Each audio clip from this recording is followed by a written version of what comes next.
On today's episode, I'll be going over the Chicago Blackhawks 5-0 shutout loss to the Colorado Avalanche, and I'll also talk about the future of defenseman Ian Mitchell after his struggle-filled game last night in Denver. All that and plenty more right here on Locked On Blackhawks. You're Locked On Blackhawks, your daily podcast on the Chicago Blackhawks. Part of the Locked On Podcast Network, your team every day.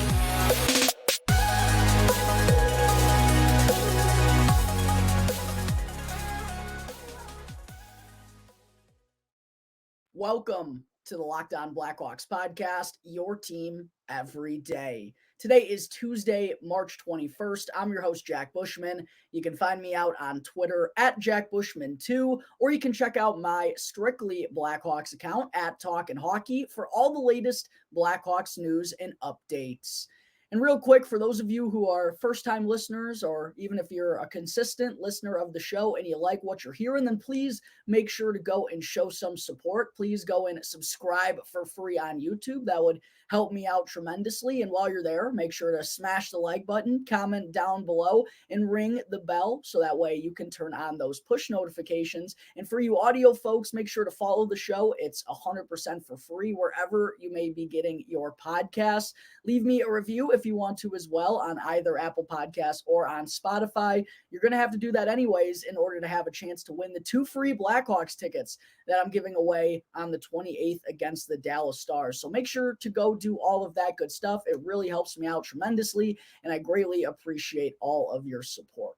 All right, good afternoon, everyone. Thank you all, as always, for joining me on another episode of Locked On Blackhawks, your one-stop shop for all things Chicago Blackhawks. And thank you all for making the show your very first listen here to start off your day. Getting right into it, last night, the Chicago Blackhawks fought as hard as they could, I thought, but they still wound up on the wrong end of a lopsided final outcome, falling 5-0 to the Colorado Avalanche out in Denver. But again, I didn't think it was a poor performance. I didn't think the Blackhawks lost 5-0 due to a lack of effort. It just kind of started to go south the longer they played against the Avalanche, and that's going to happen when you have two teams on the complete other ends of the spectrum right now. But the Blackhawks, I thought, got off to a fine start in the first period.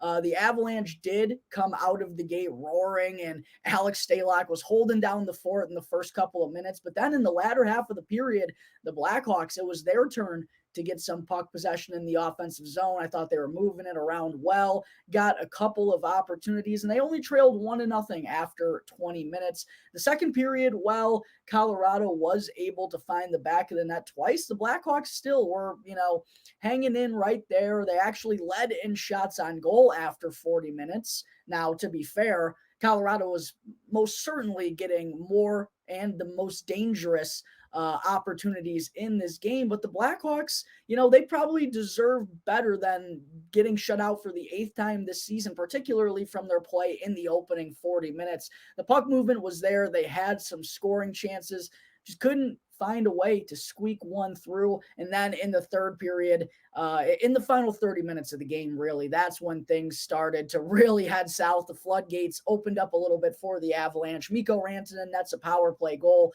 and then the Avs strike for 2 goals in like 30 seconds or something to make this one a little uglier than it actually was. 5-0 final here in Denver. Alex Stalock, as I referenced, did all that he could. It was slapshot regatta. He made an unbelievable stick save to rob Nathan MacKinnon, one of the best saves of the entire season that I've seen out of Stalock. But yeah, things just really got out of hand there in the final 20, 30 minutes or so. But I didn't think the Blackhawks played as bad as the final score showed. They still, in terms of the expected goals for at 5-on-5, they were right there just short of 2. They just couldn't find a way to get one past Alexander Georgiev in net. He ended up stopping all 27 shots that he faced. So a tip of the cap to Georgiev. But the Blackhawks didn't lose this game 5-0 because of a lack of effort. It's just because Colorado is simply better than they are. They're finally starting to get healthy a little bit, even though Cale Makar didn't suit up in this game. They're starting to get some of their guns back, and they're starting to play their best hockey of the entire season, which is what you want to be doing at this time of the year. So an unsurprising 5-0 defeat for the Chicago Blackhawks last night against the Avalanche. No harm, no foul, though, as this loss, of course, does help the Blackhawks out in terms of the Tankathon standings in that race that's going on right now. The Blackhawks still do sit in third to last place even after their loss last night. They're now at 54 points through 70 games this season for a points percentage of .386. San Jose almost picked up a win last night over the Oilers. They ended up losing that one in overtime. They still do pick up a point. That now has them at 53 points through 71 games. Still one more game played than the Blackhawks right now with a points percentage of .373. So the Blackhawks in that margin of getting back to second to last place in the NHL standings has tightened a little bit. Then the Columbus Blue Jackets, they are doing an incredible job of losing seemingly night in and night out. I was actually looking at their schedule for the past couple of months, and since the start of 2023, interesting stat about the Columbus Blue Jackets.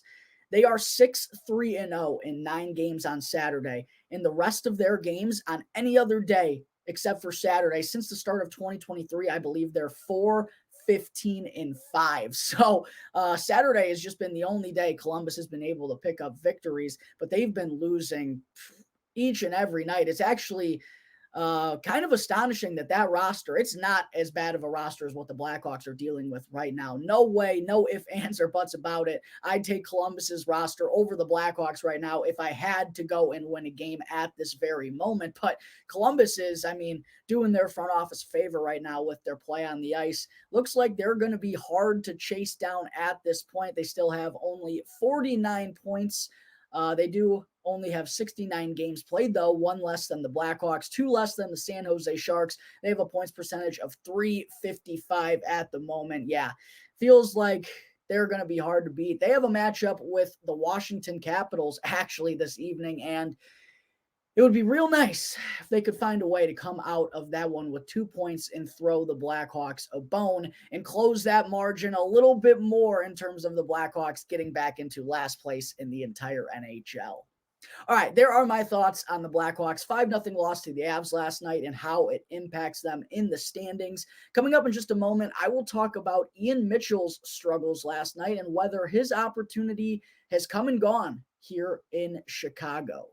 But first, I need to talk to you all about FanDuel. The second half of the NBA season is here, and now is the perfect time to download FanDuel, which is America's #1 sportsbook. Because if you're a new customer, you'll get a no-sweat first bet up to $1,000 in bonus bets back if your bet doesn't win. All you got to do is go and download the FanDuel Sportsbook app, which is safe, secure, and super easy to use. And for all you Bulls fans out there, you got to check out FanDuel if you want to place some wagers down on the Bulls. You can bet on everything from the Bulls' money line to their points spread to point scorers, and you can even bet on the threes that DeMar DeRozan, Zach LaVine, and Ayo Dosunmu make every single game. Plus, FanDuel gives you the chance to combine your bets for an opportunity at a greater payout with the same game parlay feature. So make sure not to miss out on your chance to get your no-sweat first bet up to $1,000 in bonus bets back if your bet doesn't hit. All you got to do is go to FanDuel.com/lockedon. It's FanDuel.com/lockedon to learn more. Make every moment more with FanDuel, an official sports betting partner of the NBA. All right, before I go and get on into segment 2 here, I do have to remind you all that we're down to our final days of my giveaway for 2 free Blackhawks tickets on the 28th against the Dallas Stars. Real quick, all you have to do in order to qualify for this, 3 things. First, you got to leave me a review on either Apple Podcasts or on Spotify. Second, you got to drop the name of your YouTube channel in that review as well. And third, you got to be subscribed to Locked On Blackhawks on YouTube. The reason why you have to drop the name of your channel in that review is because that's how I'm going to be checking that you're subscribed to the channel. So make sure to do all of those 3 things, and you'll have a chance to win 2 free Blackhawks tickets to the game in 1 week from today against the Dallas Stars. All right, getting back into the show. Segment 2, let's talk for a moment about the play this season, in particular last night, from defenseman Ian Mitchell, because to put it nicely, he had a rough go of it yesterday against the Avs Mitchell was -3. He had 2 goals bank in off of him in just 14 minutes of ice time, put up goose eggs across the stat sheet and the rest of the columns. And obviously, with the newly signed Wyatt Kaiser kind of lurking around in the shadows, Coach Luke Richardson elected to scratch him last night against the Avs after he made his NHL debut on Saturday against the Arizona Coyotes. Obviously, while Richardson, I do believe, is making the right choice to be patient with Kaiser and to kind of ease him into the process, considering he's only been around for a few days. He's still kind of learning things on the fly. I do believe he's going to want to get Kaiser in there for the greater portion of these final 12 games. And looking at how it's kind of shaking out for the Blackhawks defensively right now, plus we got word from Richardson yesterday that Andreas Englund is expected to rejoin the Blackhawks possibly on Thursday when they take on the Washington Capitals, and he could even get into the lineup then. You got to wonder if Mitchell is, probably not only going to sit on Thursday, but going to be the odd man out once again for the remainder of the season, kind of like he's been up to this point. I mean, out of the 70 games that the Blackhawks have played in this year, Mitchell's only played in 30 of them. He's regularly been a healthy scratch. And at this point, there's no denying it right now. The Blackhawks clearly don't foresee Mitchell as part of their future on the blue line. And you got to believe, even though he's going to be a restricted free agent at the end of the season, you got to think it's time for these two to part ways, right? Like a change of scenery move only feels like the smart decision at this point. And while it does make me concerned about Ian Mitchell, look, I was someone who all season long, I was barking for Ian Mitchell to get in the lineup, and I still don't think the Blackhawks necessarily did him any favors by playing him once every 4 games, and then even when he would play well, he'd be out of the lineup the next game. Jack Johnson was playing on a regularly basis. There was really no rhyme or reason, in my mind at least, behind that idea, but with Mitchell being the odd man out all year long, it feels like this is the crossroads that we've really come to. And last night kind of felt like the pinnacle. It almost felt like the breaking point. I've seen a lot of people talking about it already, and it just doesn't feel like Mitchell has a place on the blue line in the future for the Blackhawks. And we've seen, Nicholas Beaudin obviously was a defenseman who had to get shipped out because he didn't really fit in here. We've seen general manager, Kyle Davidson, make these change of scenery moves, and it feels like he's going to do right by Ian Mitchell and also probably right for the organization, because while I was saying, like I was just referencing, I thought Mitchell probably should have been playing the lion's share of games this season just to get one final opportunity so that way the Blackhawks could know for sure whether or not he's part of the future.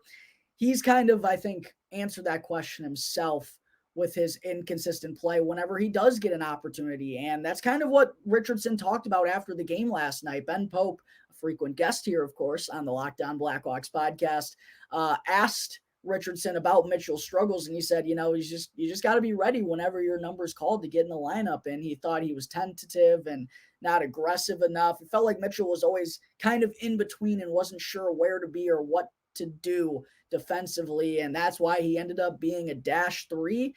And it just doesn't seem like there's going to be any way for Mitchell to kind of work this thing out in Chicago. And yeah, I would have liked him to be playing a little bit more regularly to know for sure, but I do believe he's kind of given us those answers. So heck, maybe I was wrong about Ian Mitchell, and it's not even that I was wrong about him. I just wanted to see him get more of an opportunity. I'm fine with being wrong. And even if I am wrong, and even if Mitchell never proves to be an NHL player, I can live with that. But I still would have liked to give him a little bit more of an opportunity one way or another, just to know for sure, because we've seen this happen with Gustav Forsling. Players, especially defensemen, just develop at weird times. But undoubtedly, it does feel like the best thing for Ian Mitchell and for the Blackhawks at this point is for him to probably for him to move on from the Blackhawks in this offseason.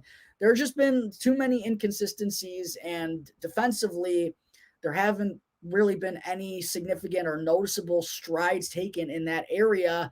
And the offensive game hasn't made up for it. That side where he was supposed to be a really big difference maker, like, Stan Bowman, he who must not be named, kind of gassed him up to be. It's a shame that this is really where it's kind of all ended up for Ian Mitchell, because he was a really intriguing prospect coming out of Denver. I don't think the organization did him any favors by not giving him really much time in Rockford. That first year, they just threw him into the fire. He put up good AHL numbers last year, but it just feels like he's one of those guys where it's going to be an issue for him to translate it over to the national level. So we'll see what ends up happening, but I think all of us Blackhawks fans kind of are on the same page here that Ian Mitchell doesn't feel like it feels like his time is coming to a close here as a member of the Blackhawks. All right, there are my thoughts on Ian Mitchell's situation at the moment. Coming up in just a minute, because of that, I'm going to get into a way too early look at the Blackhawks' projected decor for next season.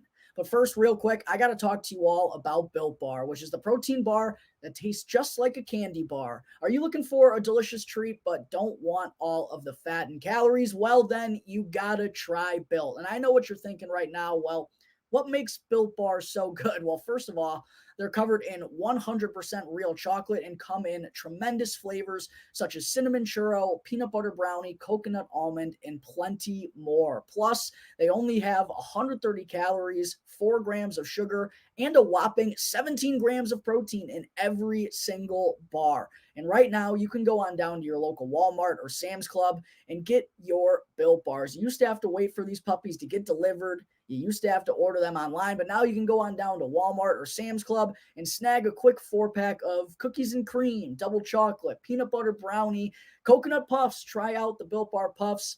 I promise you'll be thanking me later. Built Bar, the protein bar that tastes just like a candy bar.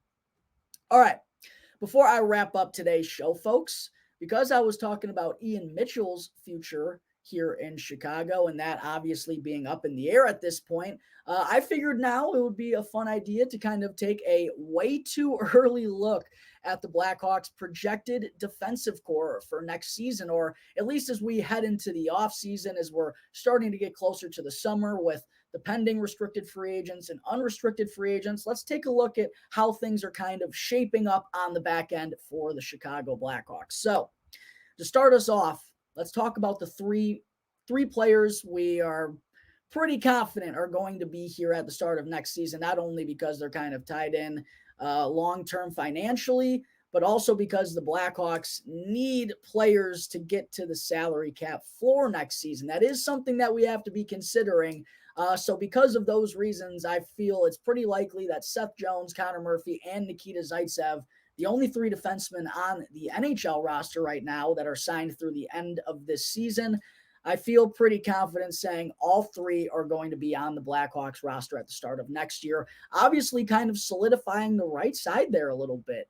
Seth Jones is obviously going to be the top pairing guy, the anchor on the top power play unit, playing 25, 26, 27 minutes a night. Whether you like it or not, Blackhawks fans, that's what he's going to be doing for the next 6 to 7 years. And you should probably buckle up because I really do feel like he's going to be the next captain. Whether you like it or not, that's the direction we're heading in. Connor Murphy, he's still signed on for 3 more years after this season at $4.4 million. There were some talks that, hey, maybe the Blackhawks move him too back at the trade deadline if there was a good enough offer. I think financially, ultimately, they don't want to move Murphy because they're going to need that $4.4 million cap hit.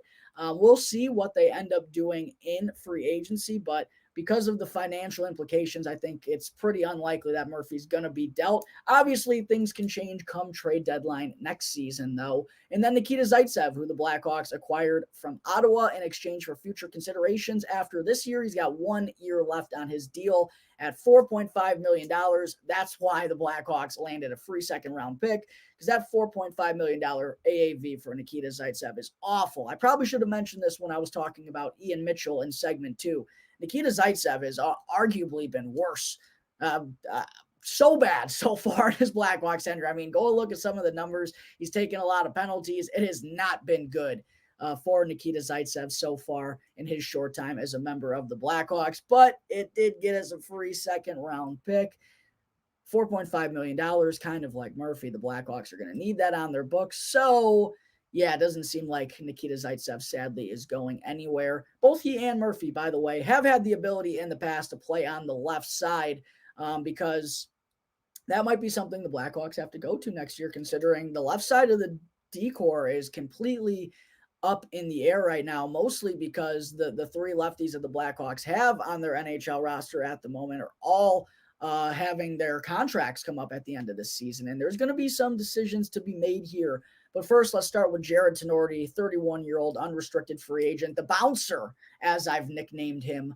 I love Jared Tenorti. I love that he wears his heart on his sleeve. I love that.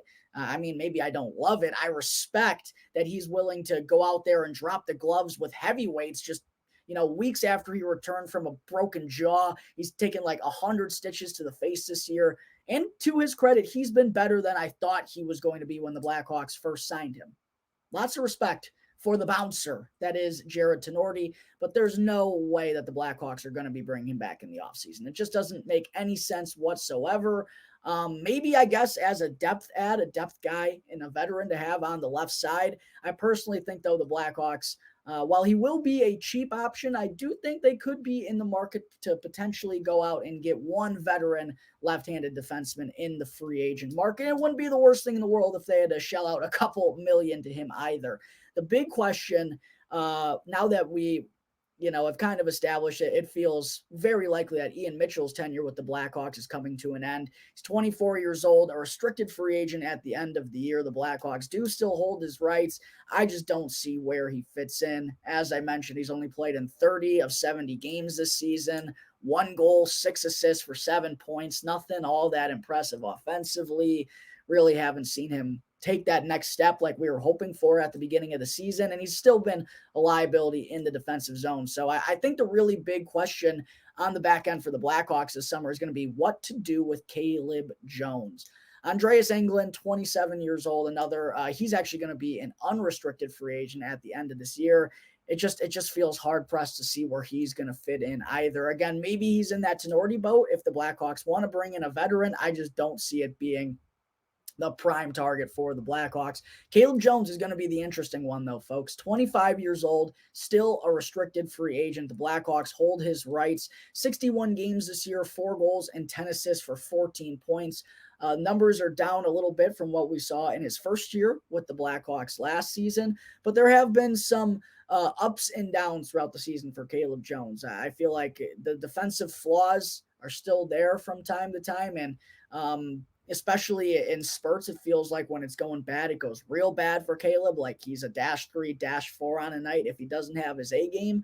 But he's getting a good opportunity here right now on the top pairing with his brother Seth. And I honestly feel like that deep pairing has been pretty good. Like Caleb's stepped up into a top pairing role and handled it decently well for the most part. I think he is playing his most consistent hockey of the season at this point. So that's going to be the real interesting one. What do the Blackhawks want to do with Caleb Jones? Do they want to bring him back?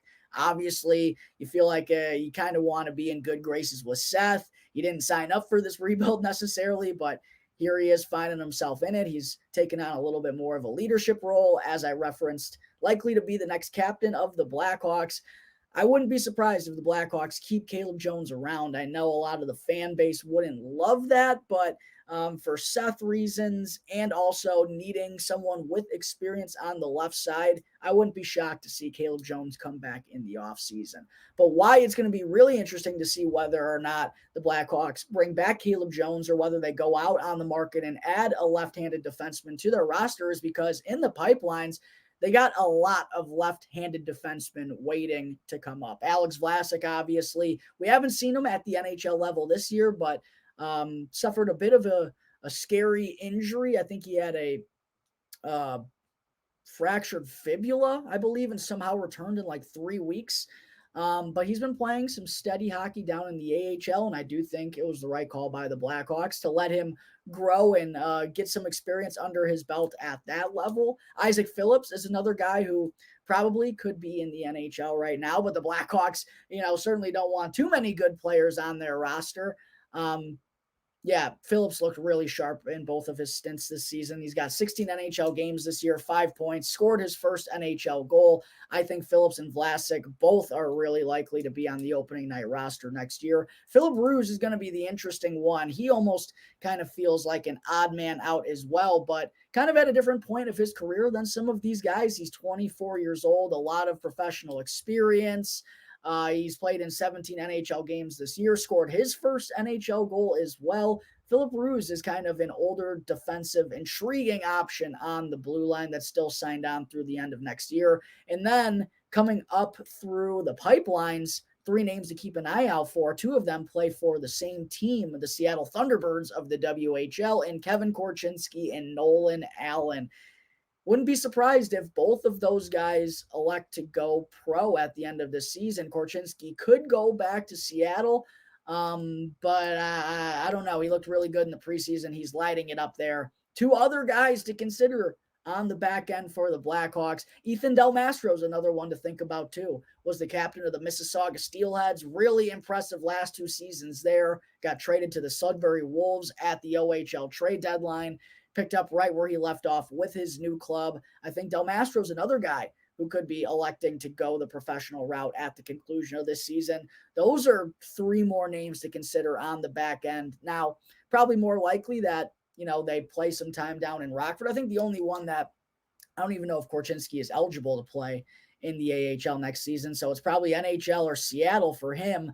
Del Mastro and Allen feel likely to be playing games in Rockford before just immediately getting thrown into the fire. And then there's 2 other guys, Jakub Galvis and Alec Regula. Both are restricted free agents at the end of the season. Regula's someone I've kind of had a little bit of fan bias towards ever since the Hawks acquired him from the Detroit Red Wings. 19 points in 40 games for Rockford this year. Hasn't been playing as many NHL games, didn't get as many NHL games as I kind of thought. And then Jakub Galvis hasn't been in the NHL at all this year, which kind of surprised me because in his short stint with the Blackhawks last year, he looked very capable of playing at that level. And at this point in time, it's just kind of down to a numbers game. I just listed off a ton of players that aren't even at the professional level for the Blackhawks yet, like Kevin Korchinski, Ethan Del Mastro, Nolan Allen. Those are names that you got to consider. And Alex Vlasic, Isaac Phillips are coming up. There's Philip Ruse, Caleb Jones I just mentioned. There's not a lot of spots, not enough spots to fit all of these names moving forward. So it's going to be really interesting to see what ends up happening for the Blackhawks blue line. Ultimately, I'm going to guess that Caleb Jones does come back. The Hawks will go Caleb and Seth on the top defensive pairing next year. Wouldn't be surprised if Wyatt Kaiser starts the season down in Rockford next year. Alex Vlasic and Isaac Phillips, I think, are the 2 guys who are ready and ripened a little bit more to take that jump. I wouldn't be shocked if the Blackhawks decor to open up next season was Seth Jones, Connor Murphy, Nikita Zaitsev, Caleb Jones, Alex Vlasic, Isaac Phillips, 7th guy. Maybe that's Alec Regula. Maybe it's Philip Ruse. Maybe it's Jakub Galvis. And that's assuming the Blackhawks don't go and add another defenseman in free agency. They very well could do that if they want a veteran to add to the blue line. So we'll see. It's going to be very interesting to see how the Blackhawks go about it on their blue line. But that's my way too early projection of what we could see on the back end for the Blackhawks in 2023-2024. All right, I think that is going to wrap up Tuesday, March 21st's episode of Locked On Blackhawks. As always, thank you all for tuning into the show, and make sure to go and show some support if you haven't done so already. If you're listening to the audio version, make sure to go and follow the podcast, be downloading all of those latest episodes.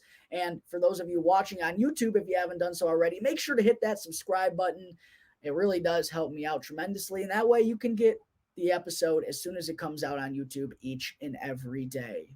Once again, I'm your host, Jack Bushman. Thank you all for tuning into today's episode. You can check me out on Twitter at JackBushman2, or you could also go and find my Strictly Blackhawks account at Talkin' Hockey for all the latest Blackhawks news and updates. So until tomorrow's episode, it's going to do it here for the Locked On Blackhawks podcast, part of the Locked On Podcast Network, your team every day.